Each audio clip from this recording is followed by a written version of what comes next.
नमस्कार मित्रांनो, सर्वांचं स्वागत आहे आपल्या युट्यूब चॅनलवरती. तर बघा, आज जे काही ऑपरेशन सिंधूर राबवलं पाटे, त्याबद्दल आपण आज बोलणार आहोत. तर बघा मित्रांनो, जे काही ऑपरेशन सिंधूर राबवलं त्यामध्ये जे काही पाकिस्तान व्याप्त ह्या जागेमध्ये टोटल जे काही 7 अड्डे उद्ध्वस्त केले. कुठे 9 कुठे 7 सांगत आहेत, परंतु 7 अड्डे ही उद्ध्वस्त केले आणि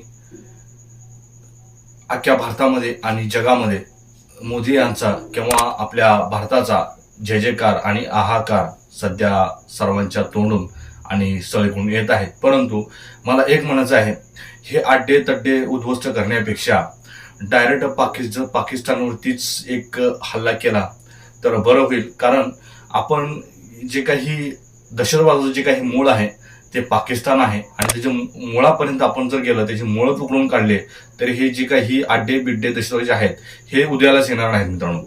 त्यामुळे मोदी साहेब किंवा कट्टर हिंदुत्व म्हणणारे मोदी साहेब यांनी सुद्धा डायरेक्ट पाकिस्तानावरती हल्ला करायला पाहिजे. अड्डे सड्डे उद्ध्वस्त करा, परंतु मुळाला हात घाला, जे पाकिस्तान मूळ आहे. तर बघा मित्रांनो, आपण सध्या व्हिडिओला सुरुवात करत आहे.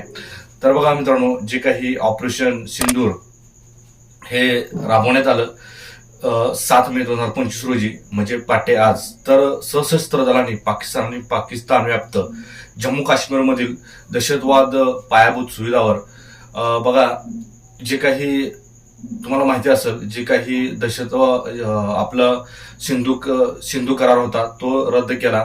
त्याच्यानंतर त्यांची जे काही पायाभूत सुविधावर केलेली लक्षित हल्ले सुद्धा कारवाई आहे, जी पहलगाम दहशतवाद हल्ल्याचा एक बदला घेण्यासाठी होता. तर बघा, सध्या भारत हा शांती आणि एकतेची भूमी, पण जेव्हा दहशतवादाने या पवित्र भूमीला आव्हान दिलं तेव्हा भारताने आपली सध्या ताकद दाखवलेली आहे मित्रांनो. 23 एप्रिल 2025 पहलगाम जम्मू काश्मीर एका क्रूर दहशतवादी हल्ल्याने 25 भारतीय आणि एका नेपाळी नागरिकाचा बळी घेतला. या हल्ल्याने संपूर्ण देश हादरला, पण भारताने ठरवलं आता गप्प बसायचं नाही, याचा बदला घ्यायचाच. आणि मग सुरू झालं ते ऑपरेशन सिंधूर. दहशतवादाला कायमच संपवण्याचा भारताचा संकल्प आहे. परंतु पहलगाम मधील हल्ला हा केवळ एक हल्ला नव्हता, तर भारताच्या संयमाची परीक्षा होती. 26 निरपराध जीवांचा बळी घेणाऱ्या या हल्ल्यामागे जैश-ए-मोहम्मद आणि लष्कर-ए-तोबा या दहशतवादी संघटनांचा मोठा हात होता मित्रांनो, ज्यांना पाकिस्तानातून पाठबळ मिळत होतं. भारताने या हल्ल्याला चोख प्रत्युत्तर देण्याचा निर्णय घेतला. बरेच दिवस झालं सध्या टीका होत होती की आज 12वा दिवस आहे, 13वा दिवस आहे, परंतु पंतप्रधान नरेंद्र मोदी कुठलाही निर्णय घेत नाहीत. परंतु पंतप्रधान नरेंद्र मोदी आणि संरक्षण मंत्री राजनाथ सिंह यांच्या नेतृत्वाखाली भारतीय सशस्त्र दलांनी एका अभूतपूर्व कारवाईची योजना आखली, ती म्हणजे ऑपरेशन सिंधूर. 1 मे 2025 रोजी भारताने 1960च्या सिंधू जल कराराला स्थगिती दिली, ज्याने पाकिस्तानला नदीच्या पाण्याचा मोठा वाटा मिळत होता.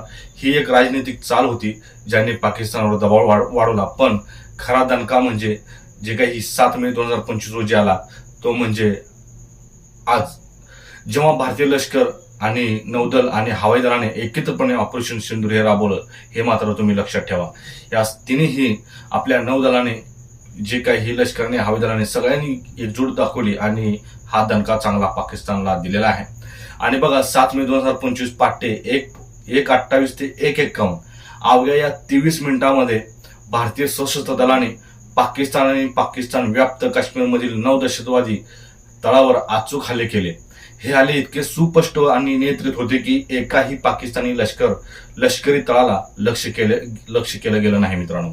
कारण का, जर हे दहशतवाद संपवत असेल, कारण का बघा, हे जे काही आपले भारतीय हवाई दलाच्या रायफल आणि सुखोई 30 आणि जॅग्वार विमानाने, तसेच ड्रोन आणि अचूक क्षेपणास्त्राने दहशतवादी तळ उद्ध्वस्त केले आहेत.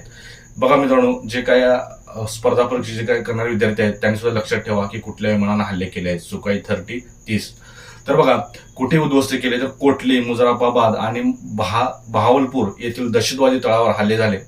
भारतीय सैन्याने जैश-ए-मोहम्मद आणि लष्कर-ए-तैयबाच्या वरिष्ठ नेत्यांना लक्ष्य केलं, ज्यांनी पहलगाम हल्ल्याची योजना आखली होती.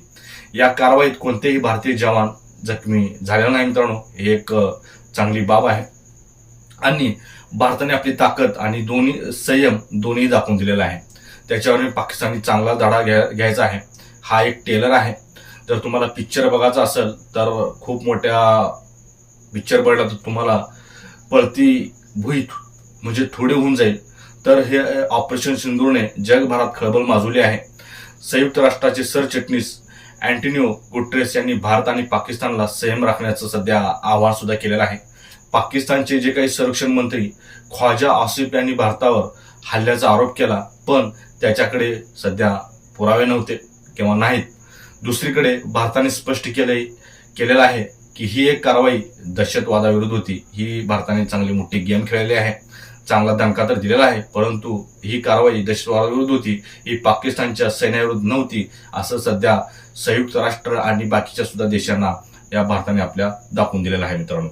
बघा, आणि भारतीय परराष्ट्र मंत्र्यांची सुद्धा परिषद, या पत्रकार परिषद झाली, त्यामध्ये जे काही आपले भारतीय परराष्ट्र मंत्र्यांचे जे काही प्रवक्ते होते त्यांनी सुद्धा सांगितलेलं आहे की भारताने जगाला हा संदेश दिला आहे, आम्ही शांततेचे पुजारी आहोत, पण आमच्या संयमाची परीक्षा घेऊ नका.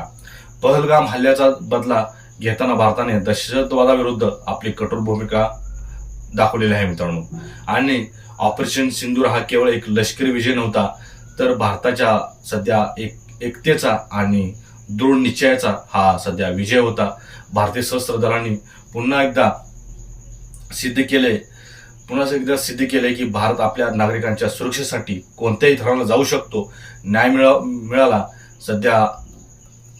सध्या आपलं संरक्षण खातं आणि आपलं भारतीय सशस्त्र खातं सुद्धा म्हणत आहे, जे काही आपलं लष्कर आहे ते सुद्धा म्हणत आहे. तर मित्रांनो, जय हिंद असं भारतीय लष्कराने सुद्धा म्हटलेलं आहे.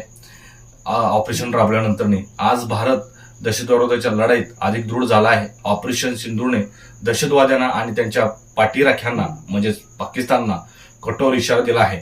भारताशी पंगा घेणं महागात पडेल, आम्ही विसरणार नाही आणि विसरूही देणार नाही. सध्या यातून एकच संदेश जातो. आणि मित्रांनो, पाकिस्तान हे एक लक्षात घ्यायला पाहिजे की तुम्ही किती जरी म्हटलं की आमच्या पाठीमागा हा देश आहे, तो देश आहे, परंतु भारतापुढे कुठलीही तुमची जी काही ताकद आहे ती टिकणार नाही, हे तुम्ही लक्षात घ्या. तुमच्या मागे चीन असू द्या, हे असू द्या, ती असू द्या, बाकीचे मुस्लिम राष्ट्र असू द्या, परंतु भारताकडे एवढी मोठी ताकद आहे की तुम्ही एका चुटकीमध्ये हवेमध्ये उडून जा. तर इतकंच व्हिडिओ होता मित्रांनो. तर तुम्हाला याच्याबद्दल काय प्रतिक्रिया आवडतात हे नक्की तुमच्या प्रतिक्रिया आपल्या कमेंट बॉक्समध्ये नक्की कळवा मित्रांनो. जय हिंद.